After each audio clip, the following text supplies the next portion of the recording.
যে তারা যা লেখে আবৃত্তিকারা তা পড়ে, তারা যা লেখে তা দেশে মৌলিক রচনায় যুক্ত হয় এবং তারাই এই সাহিত্যকে বাঁচিয়ে রাখে। তাদেরকে শ্রদ্ধা জানাই দৈনিক কলেজ পরিবারের পক্ষ থেকে। আমরা শুনবো তাদের স্বরচিত কবিতা। খুলে দিলে ভালো।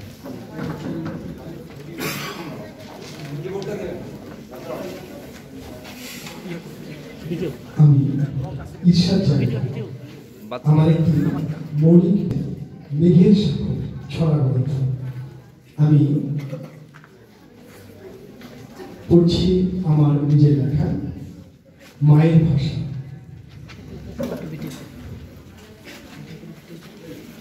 আচ্ছা ধরো পাখির ছানায় কিচিরমিচির ফুলে হুক্কা হুয়া গান ধরল সকলে প্রাণ খুলে। নতুন নতুন পায়রাগুলি মিয়াও সুরে সুরে খুনসুটিয়ার খুদ খুঁজছে উঠোন ঘুরে ঘুরে। ব্যান্ডাচ্ছে হালুম হালুম। ডোবায় খালি দিলে কাক করছে ঘ্যাঙর ঘ্যাঙর প্যাক প্যাক প্যাক চিলে। শীষ বাজিয়ে দুষ্ট বিড়াল ছুটল ভীষণ জোরে। মোরগগুলো ঘুম ভাঙালো হাম্বা ডেকে ভরে। ঝিঝি পোকার এক টানা ঝিল ডাকলে জোনাক পোকা আচ্ছা দাদু লাগবে কেন প্রশ্ন করে খোকা। যার ডাক তার কণ্ঠেই মধুর, এটাই যে তার ভাষা। যে যার ভাষায় স্বপ্ন দেখে মেটায় সকল আশা।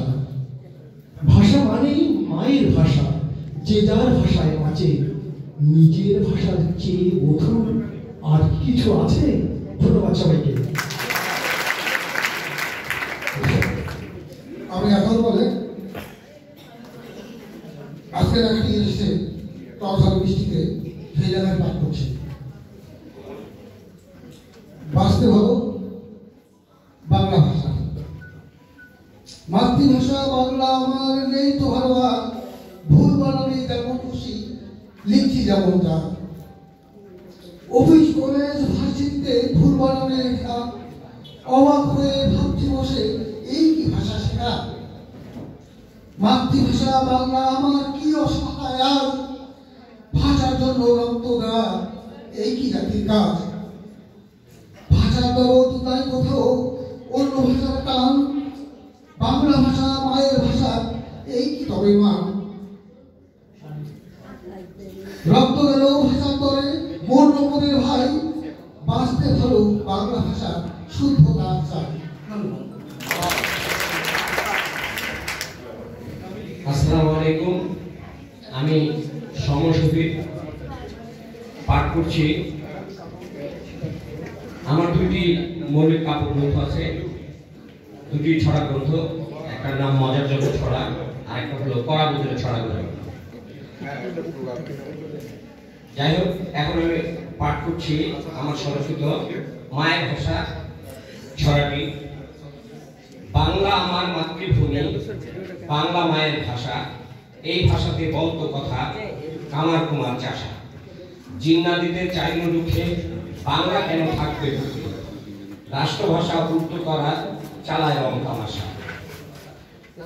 অন্যায়কে জানাতে ঠিক উঠল জোরে সালাম রফিক। প্রাণের ভাষা বাংলা চেয়ে প্রকাশ করে আসা। ফেব্রুয়ারির 21 তারিখ 52 সাল দুপুরে ঠিক ঘটল সর্বনাশা। মিছিলটাতে চালায় গুলি, রক্তে ভেজায় পথে ধুলি। বাঙালিদের আবেগ নিয়ে শাসক খেলে পাশা। জীবন দিয়ে শফিক বরকত দেখালেন ইতিহাসের পথ। তাদের প্রাণের বিনিময়ে পেলাম মায়ের ভাষা। ধন্যবাদ।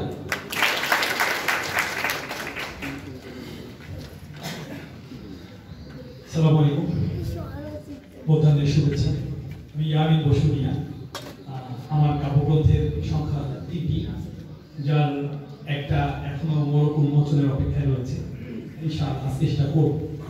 আর আমার গ্রন্থগুলোতে আমি চেষ্টা করেছি কাব্য বলতে গদ্য এবং ছন্দের সন্নিবেশ করবার জন্য। এছাড়াও সেখানে রয়েছে সামেরিক, লিমেরিক, পয়ার, এমনকি চতুর্দশপতি কবিতা যেটাকে আমরা সনেট বলি, সেটাও রয়েছে কয়েকটা। সেখানে রয়েছে পয়ার, ত্রিপদী, দ্বিপদী। চেষ্টা করেছি যারা নতুন মানুষ, আমার মতো আর কি, যারা নতুন নতুন লেখা শিখছে তাদের জন্য একটা দিক নির্দেশনামূলক বই হবে, আঁচল, যার নাম দিয়েছি।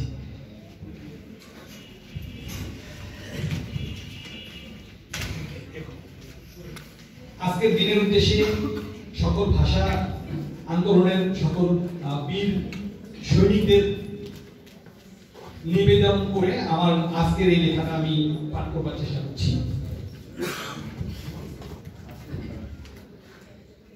মৃত্যুঞ্জয়, ইয়ামিন বসুনিয়া।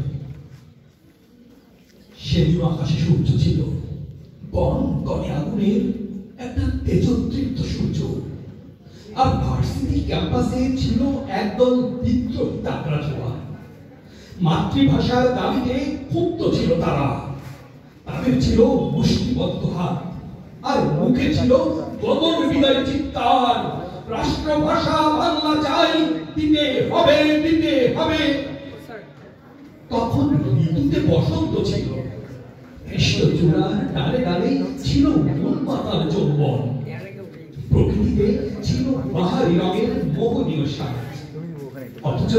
অথচ দুষ্ট শাসক চক্রের অপর বুকে ছিল বাঙালির মায়ের গুলি কেড়ে নেওয়ার ঘৃণিত অভিপ্রায়।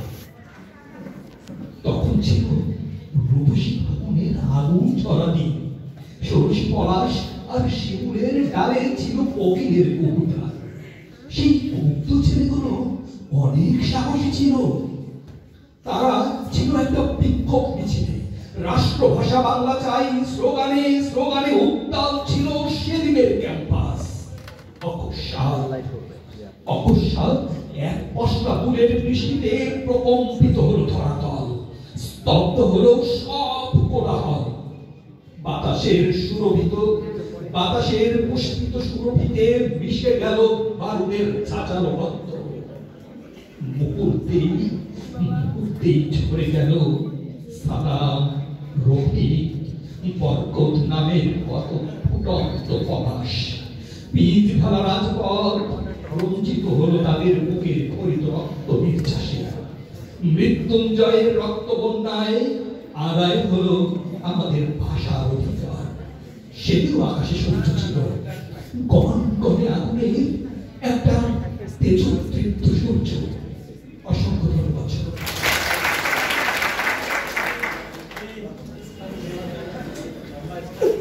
আসসালামু আলাইকুম, আমি নাজিরা পারভিন। প্রথমে ভাষা আন্দোলনের বীর শহীদদের প্রতি শ্রদ্ধা ভরে স্মরণ করছি, আর কৃতজ্ঞতা প্রকাশ করছি দই খাওয়া আদর্শ কলেজের অধ্যক্ষ সহ সকল শিক্ষকদের প্রতি, আর ভালোবাসা জানাচ্ছি আমার সন্তানমূল্য ছাত্রছাত্রীদের প্রতি। আমি আমার নিজের লেখা পড়ছি। 21 আমার টকটকে লাল শিমুল পলাশ ফুল, সাহস যোগায় উপড়ে দিতে শরীরে চারি মূল। 21 আমার পুত্র হারা মায়ের দীর্ঘশ্বাস, বিশ্বজোড়া নন্দিত সেই রক্তের ইতিহাস। 21 আমার ভাই হারানো বোনের চোখের জল, স্বাধীনতার স্বপ্ন বোনা আমার বুকের বল। 21 আমার প্রভাত ফেরি দীপ্ত পায়ে চলা, বাঙালিরা হার মানে না শক্তভাবে বলা। 21 আমার শহীদ মিনার আমার অহংকার, দীক্ষা নিতে তোমার কাছে আসবো বারংবার। 21 মোদের স্বাধীনতা মন্ত্রমাকা ঢেউ, মোদের পায়ে শিকল দিতে পারবে না আর কেউ। ধন্যবাদ সবাই। আসসালামু আলাইকুম সবাইকে। আমি মিসেস নাজিরা জাহান। আমি স্বরচিত কবিতা পাঠ করব। কবিতার নাম হলো অমর 21শে ফেব্রুয়ারি। অমর 21শে ফেব্রুয়ারি, তোমায় নিয়ে আমরা গর্ব করি। অনেক ভাই ও বোনের রক্তের দামে তোমায় নিয়েছি কিনে।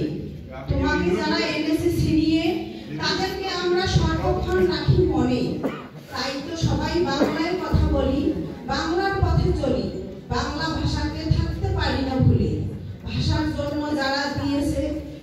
বলিদান, আমরা তাদের জন্য প্রার্থনা করি সর্বক্ষণ।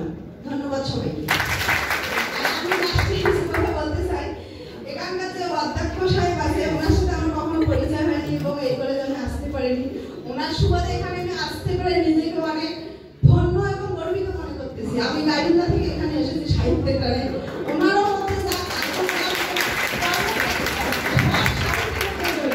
ওনার গায়ে যে শালরা, সেখানেও বর্ণমালা হাতের কাজ করা, তারপর উনি যে কাপের মধ্যে খাচ্ছেন সেটাও হইলো আমাদের গায়ের মাটির কালার, এসব আমাকে খুবই অভিভূত করেছে। সেজন্য ওনাকে ধন্যবাদ দিয়ে আমি ছোট করতে চাই না। ওনাকে আমাদের লালমনিরহাট সাহিত্য সম্মেলন থেকে অনেক অনেক প্রাণ ঢালা শুভেচ্ছা এবং ধন্যবাদ দিই। আপনি গাই বান্দা থেকে হাতি বান্দায় কিভাবে আসলেন সেটা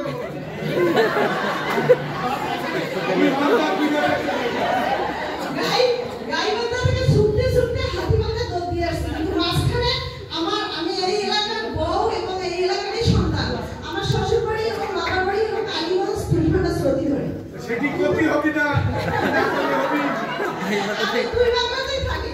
গাইবান্ধায়ও সাহিত্য আসলে জড়িত, আবার আমাদের লালমনিরহাটেও। আমি সারা বাংলাদেশে যেখানেই আমাকে ডাকে আমি আমার সাধ্যমতো উপস্থিত দিতে চেষ্টা করি। না বললে জন্মস্থানের কথা আমরা জানতাম কেন, তাই না? তাই আমার শ্বশুর বাড়ি এবং নিজের স্থান, কর্মসূত্রে ওদিকে থাকা হয়। ধন্যবাদ সবাইকে।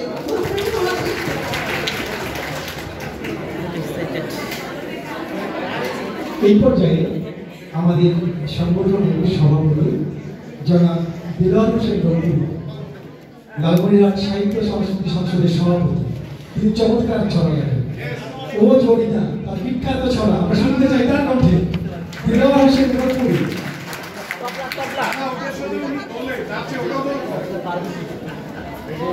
আমরা কবিতাটি শোনার আগে, তার ছড়াটি শোনার আগে একটি ঘোষণা দিতে চাই।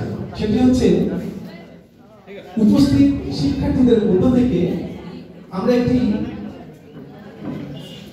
প্রশ্ন করব, যেটির উত্তর শিক্ষার্থীদের মধ্যে যে দিতে পারবে তার জন্য একটি আকর্ষণীয় পুরস্কার রয়েছে। প্রশ্নটি করব, সেটি আমাদের সভাপতি ছড়া শোনার পরে। ধন্যবাদ সবাই। ভাই ওই ছড়াটা দড়িটা বিখ্যাত ছড়াটা করবেন একটু তবলা। ধন্যবাদ।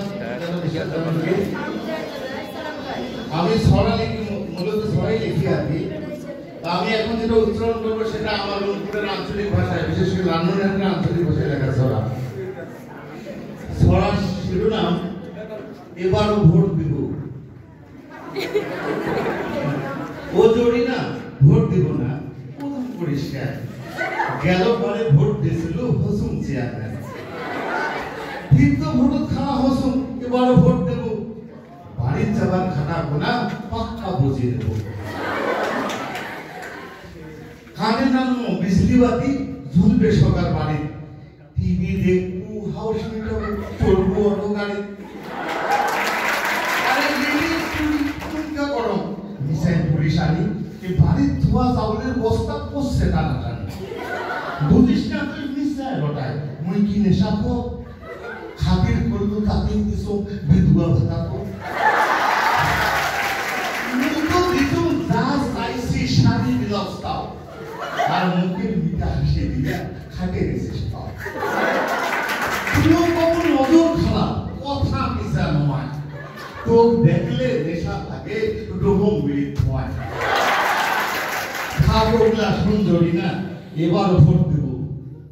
মাথার টুপি কিচ্ছু নয়, লাগলে টাকা দেব। ধন্যবাদ।